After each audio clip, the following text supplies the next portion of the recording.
저가 저주하기를 좋아하더니 그것이 자기에게 임하고 축복하기를 기뻐 아니하더니 복이 저를 멀리 떠났으며 또 저주하기를 옷 입듯 하더니 저주가 물같이 그 내부에 들어가며 기름같이 그 뼈에 들어갔나이다. 아멘. 할렐루야. 할렐루야. 아멘. 시편 109편은 다윗의 시라고 기록되어 있습니다. 그런데 시편 109편을 쭉 읽어 내려가다 보면은 상당히 당혹스럽습니다.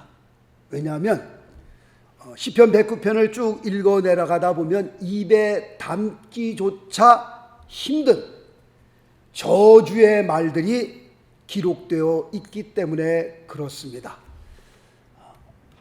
시편 109편 8절 말씀부터 제가 쭉 한번 좀 읽겠습니다. 시편 109편 8절 말씀부터 13절까지 한 부분만 제가 읽어보도록 하겠습니다. 그 년수를 단촉해 하시며 빨리 죽으라는 겁니다. 그 직분을 타인이 취하게 하시며 그 자녀는 고아가 되고 그 아내는 과부가 되며 그 자녀가 유리구걸하며 거지가 되려는 거죠. 그 황폐한 집을 떠나 빌어먹게 하소서. 고리대금하는 자로 저의 소유를 다 취하게 하시며 저의 수고한 것을 외인이 탈취하게 하시며 저에게 은혜를 계속할 자가 없게 하시며 그 고아를 연율할 자도 없게 하시며 그 후사가 끊어지게 하시며 후대에 저의 이름이 도말되게 하소서. 지금 몇 절을 쭉 읽어 내려가는 가운데에 정말 이런 저주의 말도 있을까? 저주의 말이 여기에 기록되어 있는데요. 다윗의 그 분노와 함께 다윗의 그 기도와 함께 저주의 말이 여기에 기록되어 있는 것을 보게 됩니다. 이 말씀을 읽어보면서요, 아무리 화가 나도 그렇지, 아무리 분이 나도 그렇지, 이렇게 기도해도 괜찮은 건가? 왜냐하면 이것은 분명 저주요, 정말 무서운 기도기 때문에 그렇습니다. 다윗이 아주 작심을 하고 저주를 하고 있는데, 이 저주하고 있는 이 대상자는 과연 누구냐? 이 대상자가 누구길래 다윗을 이렇게 작심을 하고 저주를 하고 있는 걸까? 아주 그냥 무섭게 저주를 퍼붓고 있는데 이 대상자가 누구냐? 안타깝게도 이 대상자는 성경에 기록되어 있지 않습니다. 그래서 신약자들 가운데에 그 대상자가 혹시 사울 왕이 아닐까? 그렇지 않으면 다윗의 아들이었던 압살롬이 아닐까? 그렇게 추측을 해봅니다. 그런데 저는 시편 109편을 읽어 내려가면서 이 시편 109편의 그 역사적인 배경을 도액이라고 하는 사람, 이 도액이라고 하는 사람과 연관되지 않았을까? 그렇게 스스로 추측을 해보는 겁니다.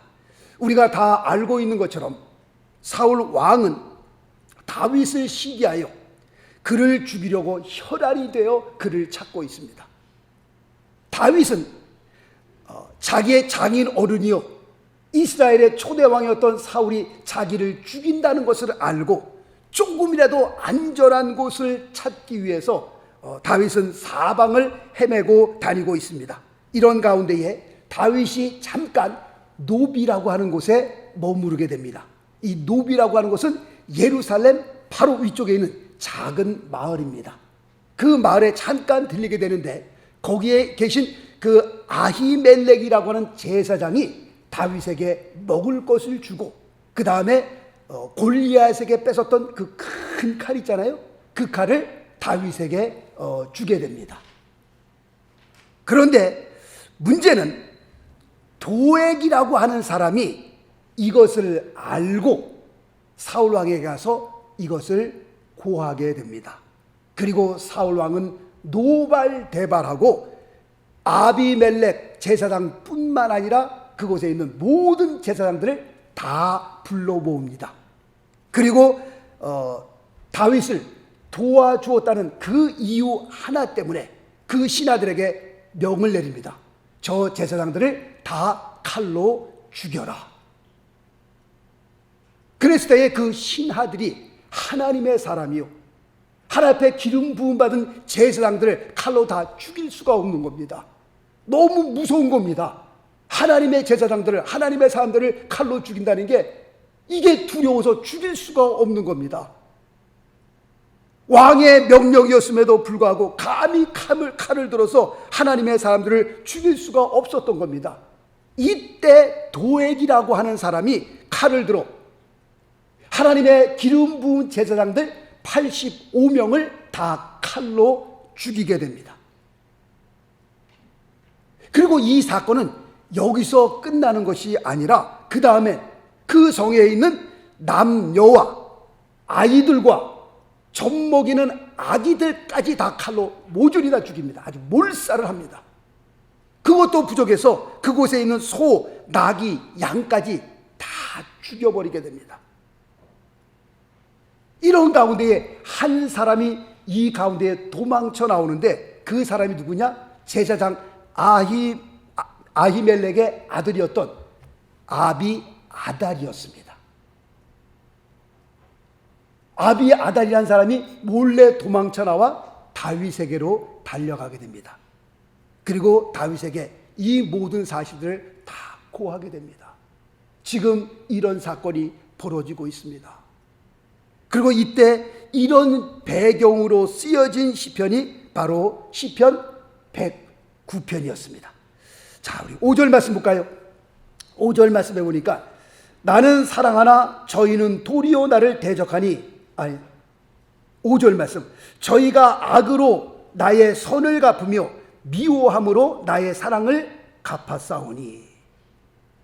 지금 다윗은 한 것이라고는 정말 나라를 위해서 자기 목숨 바쳐 골리앗 앞에 나가서 싸운 일밖에 없는데, 골리앗을 때려 눕히고 나라를 구한 일밖에 없는데, 하나님의 영광을 위하여 그리고 나라를 위하여 싸운 것밖에 없는데 자기한테 돌아오는 것은 이겁니다. 지금 사울 왕이 혈안이 되어 다윗을 찾아 죽이려고 하는 이런 겁니다. 그리고 노베 사건, 정말 어마어마한 사건이죠. 하나님의 제사장 85명, 그리고 그 노베 살고 있는 모든 생명들 다 죽여버린 아주 몰살시키는 이것을 보면서 다윗이 어떻게 해요? 분노가 폭발한 겁니다. 그래서 5절 말씀 읽어드린 것처럼 저희가 악으로 나의 손을 갚으며 미워함으로 나의 사랑을 갚았사오니 라고 고백을 하고 있는 겁니다. 지금 이 말씀은 하나님을 향하여 정말 그의 심령이 상할 대로 상한 그 심령, 찢어질 대로 찢어진 그의 심령을, 그의 감정을 하나님 앞에 그대로 다 토해내는 겁니다. 물론 시편을 쭉 읽어 내려가다 보면 나중에는 다윗이 금식도 하고 하나님의 도우심을 간구도 하고 그 다음에 감사와 찬양으로 이 시편을 마무리하게 됩니다. 그럼에도 불구하고 그때 당시에 처해져 있는 다윗의 그 마음과 그 형편을 이해하지 못하는 것은 아니지만 그래도 이런 기도는 좀 너무하지 않았나. 지금 시편 109편을 읽어 내려가면서 다윗의 형편을 이해는 하지만 정말 이것은 우리에게, 제겐 너무 큰 충격으로 다가온 겁니다. 그들을 향하여 저주를 쏟아붓는 그 언어들을 보면서, 그 단어들을 보면서 야, 이건 좀 너무하지 않았나 라고 생각이 되어집니다. 성경을 쭉 이렇게 읽어보면서 성경에서 이렇게 또 기도한 사람이 있었을까? 창세기부터 요한계시록까지 쭉 읽어 내려가면서 이런 정말 무시무시한 기도를 한 사람이 있었을까? 그러면서 저 자신을 또 돌아보면서 혹시 나도 다윗처럼 이런 억울한 일을 당하여서 이렇게 기도해 본 적이 있었는가 한번 돌아보게 되더라고요. 혹시 그렇게 기도해 보신 적 있으세요? 다윗의 기도처럼 정말 억울한 일을 당하고 저놈은 진짜 망했으면 좋겠다, 다 빌어먹었으면 좋겠다, 아니 그냥 확 그냥 하나님께서 다 죽여버렸으면 좋겠다, 그냥 아주 쫄딱만 해갖고서 아주 깡통을 차고 밖에 나가서 빌어먹었으면 좋겠다, 벼락을 맞아 뒤졌으면 좋겠다, 그냥. 혹시 너무너무 억울하잖아요. 막 억울하니까 세상에 이런 일이 있나? 그래 보신 적 있어요? 한번 그렇게 기도해 보신. 전에도 한번 말씀을 드렸는데 저희 막내 이모가 지금으로부터 한 45년, 한 50년 전이죠.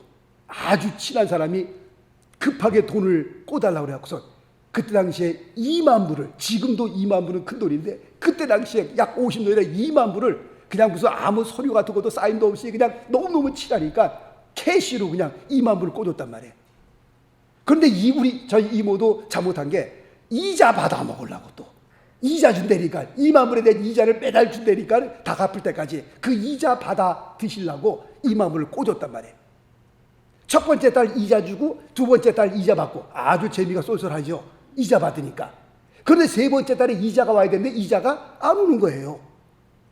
이상하다. 내일 오겠지. 그 다음날 오겠지. 일주일 지나도 안 오니까 전화를 한 거예요. 아무개 씨, 이자가 아직 안 왔는데요. 그랬더니 그분이 하시는 말씀이 무슨 이자요? 네. 아니 제가 그때 꼬드린 2만 불에 대한 이자를 주신다 그랬잖아요. 갚을 때까지 이자. 제가 무슨 돈을 꿔갔나요? 거기서 저희 이모가 그냥 뒤로 넘어지신 거예요. 그래갖고서 여기다 띠를 띠시고 그냥 끙끙끙끙. 야, 세상에 그런 분도 있더라고 보니까요. 살다 보니까 딱 그렇게 친했던 분인데 딱 그냥 뭐요? 입 딱 닦으시고 2만 불, 언제 2만 불? 뭐 얘기를 들어보니까 한국에서 미국 올 때 뭐 10,000불 이상 캐시를 갖고 오면은 다 신고해야 되니까 옆에 있는 분한테 그랬다면서요. 내가 5,000불 갖고 있고 당신이 5,000불 갖고 있고 좀 이런 게 세금 안 내려고 그 LA 공항에 내리면 나한테 다시 주세요. 예, 그렇게 하겠습니다. 물론 그렇게 하겠습니다. 그래서 5,000불 받고 공항에 내려서 5,000불 주십시오 했더니 무슨 5,000불? 진짜 사람 뚜껑요. 이거는 정말 아주 세상 말로 환장을 하는 거죠, 이건요. 그래서 저희 이모가 몇 주를 앓다가 그냥 포기를 했어요. 그리고 전도해야 되겠다 해갖고서 전화해갖고서 예수 믿으라고. 당신도 교회 나가라고. 그리고선 마무리를 했다고 합니다. 정말 세상을 살면서 황당한 일, 이건 말도 안 되는 일을 우리가 당할 때가 있어요. 그럼 그 사람을 향하여 나도 그렇게 한번 저주를 해볼 때가 있는데 저놈은 아주 완전히 쫄딱 망해라. 아주 그냥 정말 자손대로 그냥 빌어먹고 살았으면 좋겠다. 깡통을 차고. 그렇게 기도해 본 적이 있나? 다윗이요, 얼마나 분했으면 자기 때문에 그 노베는 그 하나님의 기름 부은 제사장 85명이 다 죽임을 당하고요. 젖먹이 어린애가 무슨 죄가 있길래 그곳에 있는 생명은 다 몰살을 시켰으니 다윗이요, 그냥 그 분노가 폭발을 한 겁니다. 무슨 뜻인지 이해는 하죠. 다윗의 그 마음을 우리가 신정을 헤아릴 수는 있죠. 저는 오늘 이 시편 109편을 쭉 읽어 내려가 보면서 보면 말씀을 상고하면서 저는 개인적으로 이런 결론을 내리게 됩니다. 우리의 삶에서 정말 다윗과 같은 이런 일이 절대로 벌어져서는 안 됩니다. 그런데 살면서 혹시 이런 비슷한 일이 우리의 삶 가운데에 일어나게 되면 오늘 말씀의 제목이 뭐죠? 뭐예요? 뭐라고 적혀 있어요? 우리는 이렇게 합시다. 제가 이제 말씀을 스스로 상고하면서 그냥 제 나름대로 제목을 정했어요. 우리는 이렇게 합시다. 제가 내린 결론입니다. 정말 이런 일들이 우리의 삶 가운데서 일어나서는 절대로 안 되지만 혹시 비슷한 일이 일어나게 되면 우리는 어떻게 해요? 이렇게 합시다. 목사님 어떻게 해야 되는 겁니까? 첫 번째로 그들을 향하여 저주하지 말고 축복합시다. 목사님 이게 쉽습니까? 당해보면 그렇지 않습니다. 정말 갈아먹어도 현찮은 판인데 그들을 향하여 저주를 퍼봐도 현찮은 판인데 그들을 향하여 축복을 해요? 이게 말도 안 되는, 압니다. 말도 안 되는 소리고요. 쉽지 않다는 것 저도 압니다. 그럼에도 불구하고 이전까지는 우리가 어떻게 살아왔는지 모르지만 오늘 말씀을 우리가 상고하면서 지금부터는 그렇게 하기로 우리의 마음에 한번 결심을 한번 하십시다. 정말 저들을 향하여 난 전에 저주를 퍼붓는데 이제는 저주를 스탑하고 저들을 향하여 축복을 하자. 왜냐하면 오늘 읽어드린 17절 말씀 때문에 그렇습니다. 오늘 17절 말씀에 뭐라고 말씀하고 있어요? 저가 저주하기를 좋아하더니 그것이 어떻게 해요? 자기에게로 돌아왔다는 거예요. 자기에게 임하고 내가 뭘 저주했는지 그 저주가 그대로 내게 임했다는 겁니다. 축복하기를 기뻐하지 아니하더니 복이 저를 멀리 떠났으며 라고 하는 이 말씀 때문에 그렇습니다. 우리가 누구를 저주하게 되면 그 저주가 다시 어떻게 해요? 말씀 보니까 내게로 돌아온단 말이에요.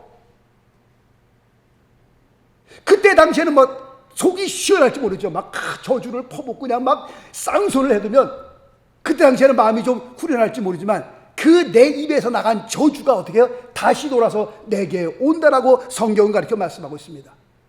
옛날 어른들이 이런 말을 하잖아요. 입 바른 소리 하지 말라고. 왜 그런 겁니까? 우리가 옆에 있는 자녀를 보면서 야 쟤는 왜 저럴까? 어떻게 도대체 귀엽길래 저럴까? 입 바른 소리 하지 못하는 게요, 나중에 우리 자녀가 또 그렇게 된다니까요.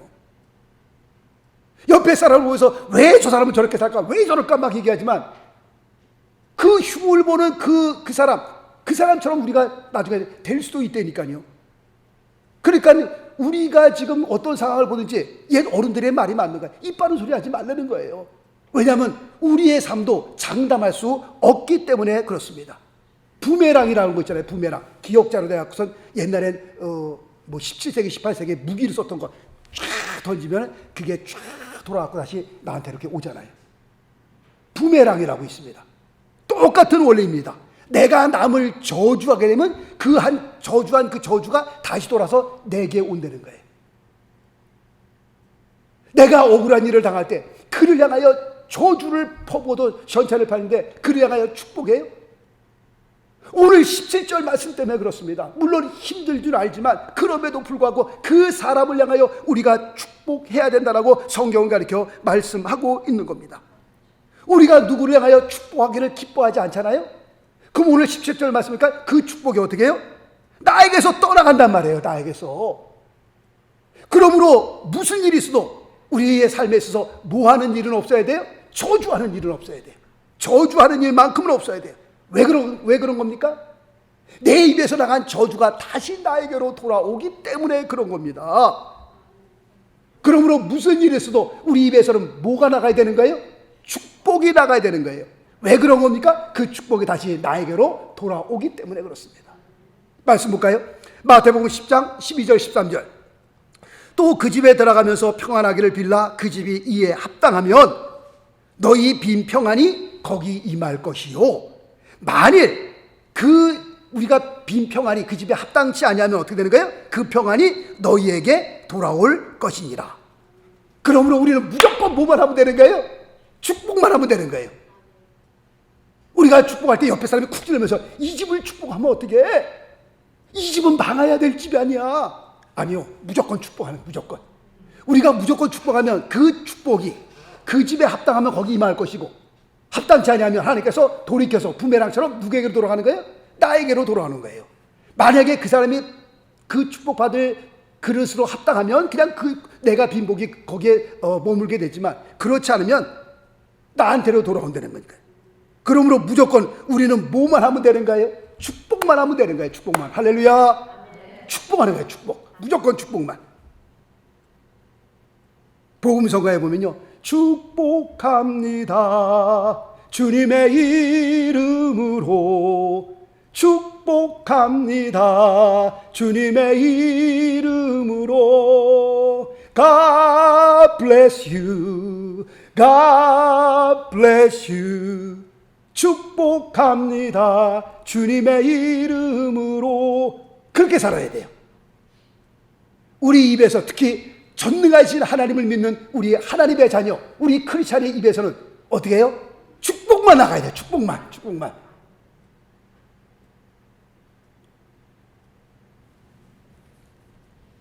가끔 이 간증을 하는데 이준만 목사님, 제가 전에 목회할 때 부흥 강사로 이제 제가 초청해서 그 간증 때 이준만 목사님이 한 클래스에서 59명인가 그랬었는데 자기는 맨 끝에서 1등, 2등 한대요.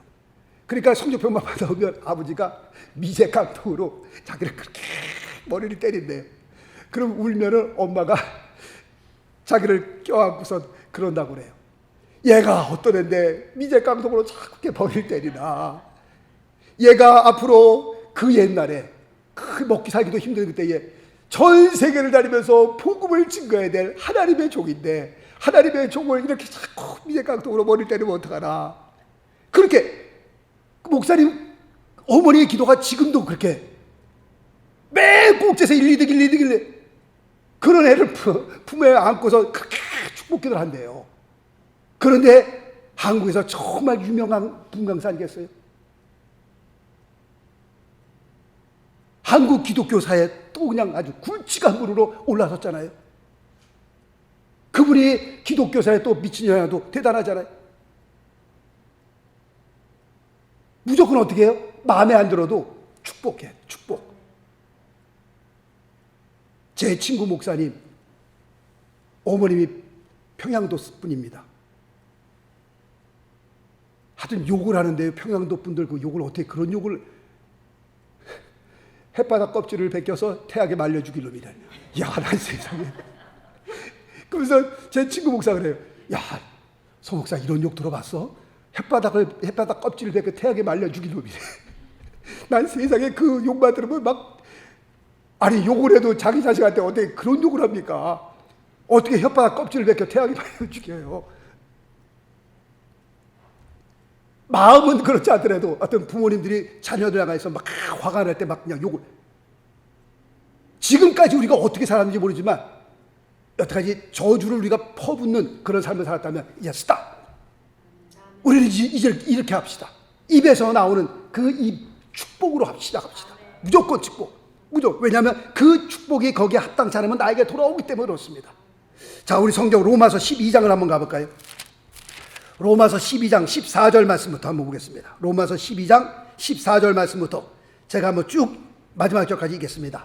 들으시면서 은혜 받으시기 바라겠습니다. 하나님의 말씀입니다.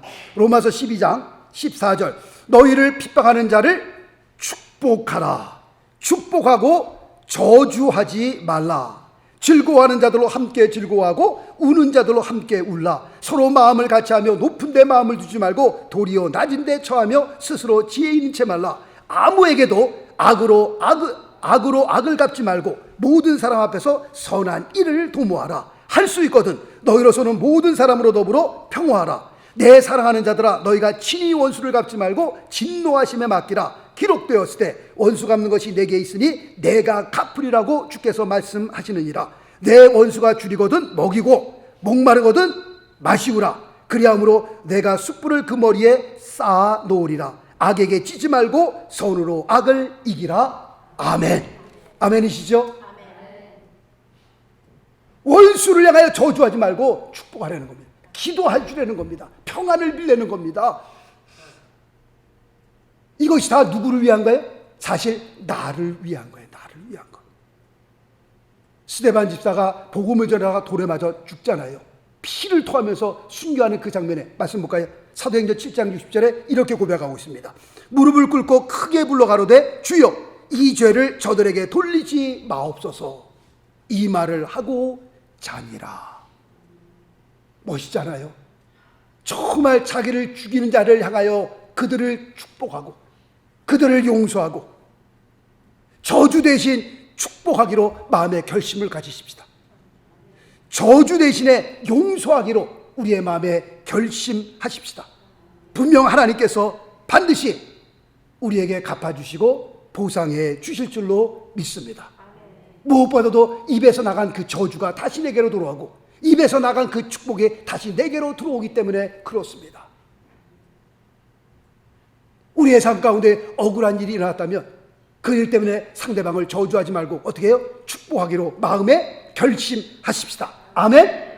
아멘. 자, 우리 다시 본문으로 돌아와서요. 시편 109편 4절 말씀을 보겠습니다. 4절. 두 번째 어떻게 해야 되느냐? 이렇게 하십시다. 나는 사랑하나 저희는 도리어 나를 대적하니 나는 어떻게 해요? 기도할 뿐이라. 로마서 12장 말씀 보니까 원수 갚는 것이 누구에게 있어요? 하나님께 있다라고 여기서 지금 말씀하고 있습니다. 그러므로 우리는 뭐만 하면 되는 거예요? 기도만 하면 되는 겁니다. 하나님 앞에 맡기는 거예요. 내가 앞장서 갖고서 막 난리를 친다고 일이 되느냐? 그렇지도 않습니다. 내가 저주를 퍼붓는다고 다 모든 것이 해결되느냐? 그렇지도 않습니다. 그러므로 우리가 해야 될 것은 두 번째로 기도할 뿐입니다. 원수가 없는 것이 하나님의 손에 있는 거예요. 말씀 보겠습니다. 마태복음 5장 44절 말씀 보니까 나는 너희에게 이르노니 너희 원수를 사랑하고 너희를 핍박하는 자를 위하여 어떻게 하라고요? 기도하라. 기도하라. 우리의 마음속에 한을 품고 살아가면요, 우리 자신에게 절대로 좋지 않습니다. 모든 것이 다 안 좋습니다. 내 마음속에 누구를 향하여 한을 품으면요, 영적 생활도 안 좋고요, 우리의 정신 생활도 안 좋고요, 우리의 건강에도 안 좋습니다. 나중에는 그 한품 그것 때문에 우리 자신이 망하게 됩니다. 우리 자신이 죽게 됩니다. 그러므로 내 자신을 위하여서라도 내 마음속에 한을 품고 있지 말고 주님 앞에 나와 기도하셔야 합니다. 기도하시면서 자꾸 내 안에 있는 그 불안함, 내 마음속에 한 맺힌 것들을 자꾸 주님 앞에 내려놓는, 그래야 내가 사는 거예요. 그렇지 않고 그 응어리를 내 안에 담고 있으면요, 암덩어리도 되고요, 그것 때문에 병 생기고요, 갑상선도 생기고요, 아무것도 안 좋습니다. 기도하면서 내 안에 있는 응어리들, 그 한들을요 자꾸 주 앞에 내놓을 수 있어야 하는 겁니다. 오늘 읽어드린 16절 시편 109편 16절 말씀을 좀 보겠습니다. 16절 말씀 보면 저가 긍휼히 여길 이를 생각지 아니하고 가난하고 궁핍한 자와 마음이 상한 자를 핍박하여 죽이려 한 영혼이라 라고 되어 있습니다. 지금 이 말씀을 보면서 우리는 기도하되 뭐라고 기도해야 돼요? 하나님, 나에게 긍휼히 여길 수 있는 마음을 주님 허락하여 주옵소서. 그 긍휼한 마음을 위해서 우리가 기도하셔야 됩니다. 요셉을 보게 되면요, 요셉이 그 형들을 만나면서 그가 뭐라고 얘기를 합니까? 특별히 그 요셉의 아버지 야곱이 세상을 떠나면서 그 형들을 향하여 뭐라고 얘기하고 있어요? 창세기 50장을 한번 좀 가볼까요? 창세기 50장을 제가 또 한번 읽겠습니다. 창세기 50장 15절 말씀부터 제가 한번 쭉 또 읽어 내려가겠습니다. 창세기 50장 15절. 요셉의 형제들이 그 아비가 죽었음을 보고 말하되 요셉이 혹시 우리를 미워하여, 요셉의 형들이 요셉에게 한 행동들을 아니까 요셉이 혹시 우리를 미워하여 우리가 그에게 행한 모든 악을 다 갚지 아니할까 하고 요셉에게 말을 전하여 가로되 당신의 아버지가 돌아가시기 전에 명하여 이르기를, 이렇게 말을 안 했지만 이렇게 말을 꾸민 겁니다. 17절 말씀하니까 너희가 이같이 요셉에게 이르라 내 형들이 내게 악을 행하였을지라도 이제 바라건대 그 허물과 죄를 용서하라 하셨다 하라 하셨나니 당신의 아버지의 하나님의 종들의 죄를 이제 용서하소서 하며 요셉이 그 말을 들을 때에 울었더라. 그 형들이 또 친히 와서 요셉의 앞에 엎드려 가로되 우리는 당신의 종이니이다. 요셉이 그들에게 이르되 두려워 마소서, 내가 하나님을 대신하리이까.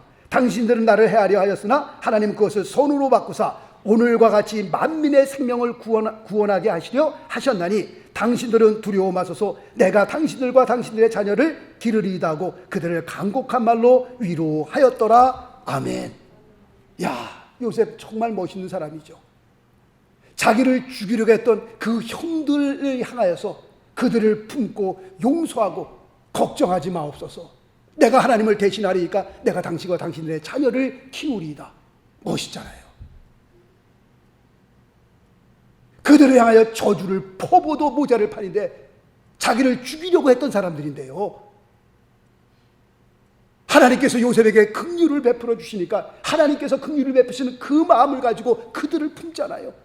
그 말을 들을 때 요셉이 눈물을 흘리잖아요. 정말 하나님의 사람 같지요. 이 세상 정말 멋있게 살지요.